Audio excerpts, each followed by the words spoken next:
हम लोग होटल में दाखिल हुए तो देखा कि मेरे पापा जो हैं वो एक और आंटी के साथ टेबल पे बैठे हुए हैं।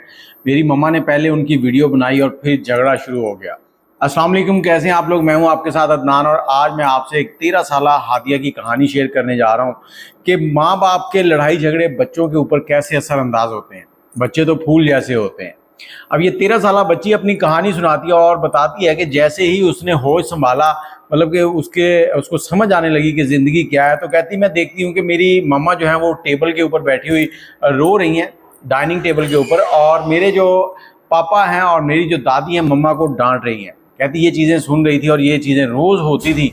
मेरे पापा बहुत बड़े बिजनेसमैन हैं और हमारे घर में एक कह लें कि महल जैसा हमारा घर है। मेरे पास लाखों के तोहफे हैं, मोबाइल है, कुछ ऐसी चीज़ें हैं जो मैं गिनने लगूँ तो बहुत एक्सपेंसिव है।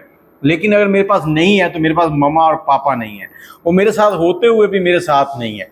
अब ये बच्ची कहती कि मैं जब भी देखती थी मम्मा देर से घर आती, पापा जो है वो ऑफिस के कामों में बिजी रहते, वो भी देर से घर आते, और जैसे जैसे मैं बड़ी हो रही थी हमारे घर के अंदर ये झगड़े जो है ये बढ़ते जा रहे थे। अब आहिस्ता आहिस्ता मेरी मम्मा जो है उन्होंने मेरे पापा को आगे से जवाब देना शुरू कर दिया, दादी को भी जवाब देना शुरू कर दिया। दादी और मम्मा दिन के वक्त लड़ाई करती हैं और जब शाम में पापा आते तो दादी पापा को ये सारी बातें बताती और पापा भी मम्मा से लड़ाई शुरू कर लेते। और इस लड़ाई के दौरान ये 3 लोगों की लड़ाई थी। वो ये भूल चुके थे कि मैं भी वहाँ पर मौजूद होती थी। अब मेरी हालत ये होती जा रही थी कि मैं जब रात को सोती थी तो सोते हुए मुझे ऐसे लगता था जैसे कोई भूत, कोई जिन मेरे पीछे भाग रहा है और मैं उससे जान छुड़वा रही हूँ, मैं भागती जा रही हूँ और एकदम से मैं डर कर उठ जाती थी। ये सारी मेरी सिचुएशन थी, लेकिन मुझे कोई समझ नहीं रहा था। अब मम्मा ने मुझे एक अलग कमरे में सुलाना शुरू कर दिया था। जैसे जैसे मैं और बड़ी होने लगी, मेरी मम्मा और मेरी दादी की लड़ाई जो है वो और ज़्यादा कह लें कि ख़तरनाक होने लगी। अब ये बच्ची सुना भी रही है, रो भी रही है और कहती है कि मेरे पास सब कुछ है।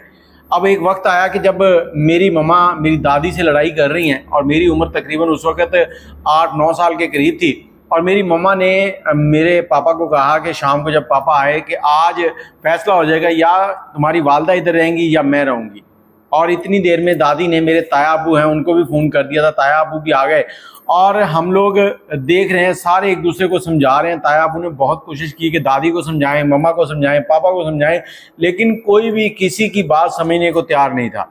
आखिरकार ताया अबू ने कहा कि अम्मी मेरे साथ जाएंगी। उन्होंने दादी को लिया और घर से चले गए। दादी जो है वो ताया अबू के साथ चली गई थी। मैं जो दादी के साथ मुंसलिक थी, मेरी कोई भी बात होती थी, कोई भी खेलना, कोई भी चीज़ पूछनी, मैं दादी से पूछती थी। और अब दादी भी नहीं रही थी।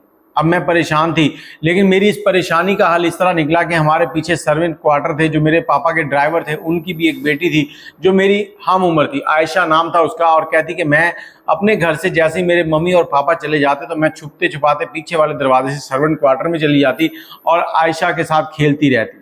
आयशा जो है वो मेरी सहेली बन चुकी थी और आयशा की जो वालदा है वो खाने बहुत मज़े के बनाती थी। मैं अक्सर खाना भी उनके साथ खाती और कई बार तो ऐसे भी होता कि मैं रात को उधर ही सो जाती, सुबह उठकर आ जाती। मेरी मम्मा पापा जो है वो देर से आते और आकर अपने कमरे में सो जाते। उन्हें फिक्र ही नहीं थी कि मैं कहाँ हूँ कहाँ नहीं।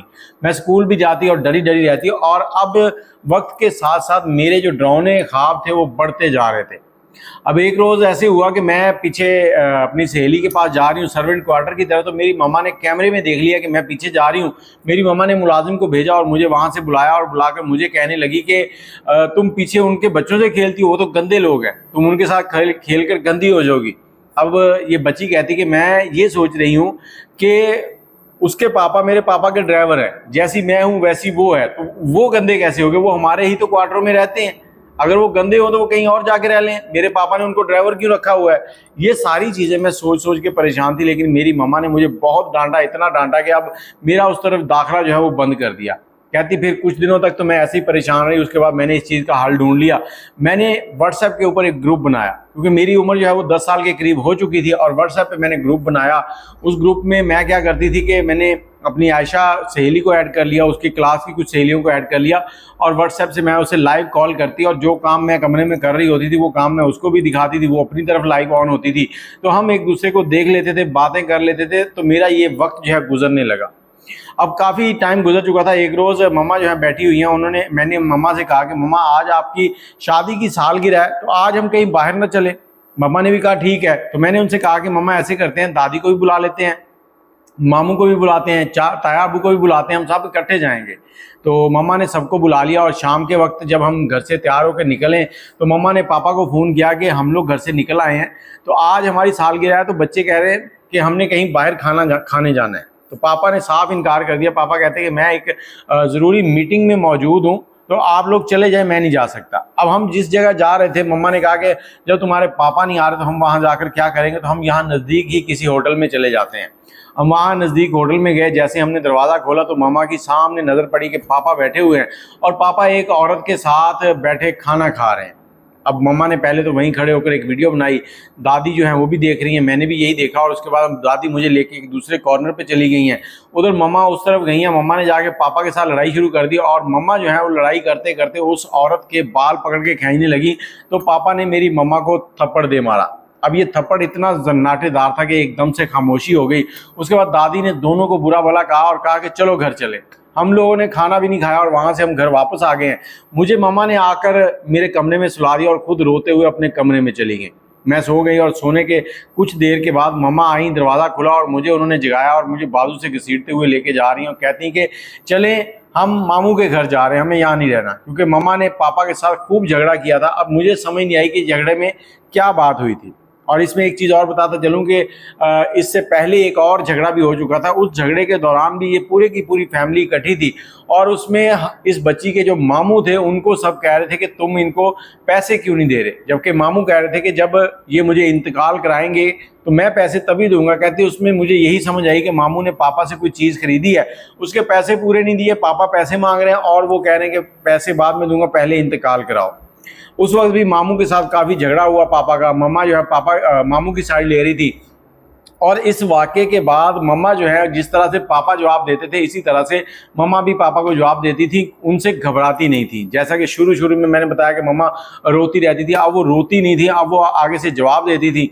और पापा ने एक दिन तो मम्मा को तकिया उठाकर मारा, तो मम्मा ने भी आगे से वही तकिया पापा को मार दिया। जबकि पहले जब भी पापा मम्मा के ऊपर हाथ उठाते मम्मा खामोशी से खड़ी रहती हैं और उसके बाद घंटों रोती रहती हैं और मैं भी पास बैठी देखती रहती थी। अब ये सारे काम जो है चल रहे हैं, मैं मम्मा के साथ अपने मामू के घर आ गई हूँ। कोई तकरीबन 1.5 महीना गुजरा और उसके बाद ममानी जो है एक दिन कहती कि मेरे मामू से कि अब इस घर में तुम्हारी बहन नहीं रह सकती। मामू ने कहा कि अब क्या करें? उसने कहा जी इसे कहें कहीं और जाके रह ले। तो ये बातें उनकी हो रही थी। बच्ची कहती कि मैंने ये बातें सारी सुन ली और सुनने के बाद मैंने मम्मा को ये बातें बताई। मम्मा ने ममानी से पूछा। उसके बाद घर के अंदर एक जंग छिड़ गई। ममानी ने कहा कि तुम अपना अलग से रह लो जाके, जब से तुम इस घर में आई हो तो हमारे घर में लड़ाई नहीं ख़त्म हो रही।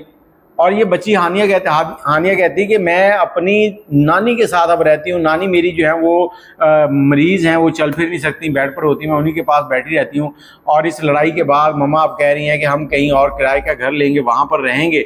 और मेरी नानी जो है वो अक्सर रात को जब मैं ख्वाब देखती हूँ, डर जाती हूँ, तो मैं उठती हूँ चीख मार के, तो वो मुझे थपथपाती हैं, हौसला देती हैं और मैं दोबारा सो जाती हूँ। अब मैं सोच रही हूँ कि अगर मैं नानी के घर से भी कहीं और चली गई तो फिर मुझे वहाँ पर कौन हौसला देगा। पहले दादी गई, फिर मेरी सहेली गई, अब पापा चले गए। पापा के बाद अब नानी जो है वो भी चली जाएंगी, तो फिर मेरा क्या बनेगा। अब ये 13 साल की हो चुकी है बच्ची और ये कहती कि मेरे पास मम्मा भी है, पापा भी है, दादी भी है, नानी भी है, लेकिन ये सब मेरे नहीं है। ये सब अपने अपने कामों में उलझे हुए हैं, इनको शायद मेरा ख्याल ही नहीं है। और ये कहानी सुनाते हुए बच्ची बहुत रोई और कहती कि मैं परेशान हूँ कि मैं क्या करूँ। आप लोगों से ये कहानी शेयर करने का मकसद ये है कि हम लोग घर में अक्सर झगड़े होते हैं तो बच्चों के सामने चीख रहे चिल्ला रहे होते हैं। ये सारी आदतें बच्चों के अंदर भी जाती हैं और जब बच्चे बड़े होते हैं तो वो नफसियाती हो चुके होते हैं, वो भी इस तरह की हरकत करते हैं। उसके बाद बच्चों की जब शादियां करनी होती हैं तो उनकी शादियां नहीं होती, तो इसी तरह से फिर हम परेशान होते हैं क्योंकि उस वक्त हम बूढ़े हो चुके होते हैं और हम कुछ कर नहीं सकते। और दूसरी बात यह कि जैसे इस बच्ची की माँ ने उस बच्ची की दादी के साथ किया कि ये घर में रहेंगी या नहीं, मैं रहूँगी, यही काम अब उस औरत के साथ हो रहा है कि इधर उसकी भाभियाँ जो है वो कह रही हैं कि या तो ये इसकी माँ इधर रहेगी या हम रहेंगी, तो मजबूरन इसको वहाँ से जाना पड़ेगा। दुनिया गोल है, आप जो करेंगे वही काटेंगे, जो बोएंगे वही काटेंगे। तो कोशिश करें लोगों के लिए आसानियाँ बांटें। आप इस कहानी को शेयर कीजिएगा, अपनी राय कमेंट में ज़रूर दीजिएगा। मुझे इजाज़त दें और अपने बच्चों का ख्याल रखें। आप जितने भी मसरूफ़ हैं अपने बच्चों के लिए थोड़ा सा टाइम ज़रूर निकाला करें। दुआ में याद रखिएगा। अल्लाह हाफिज़।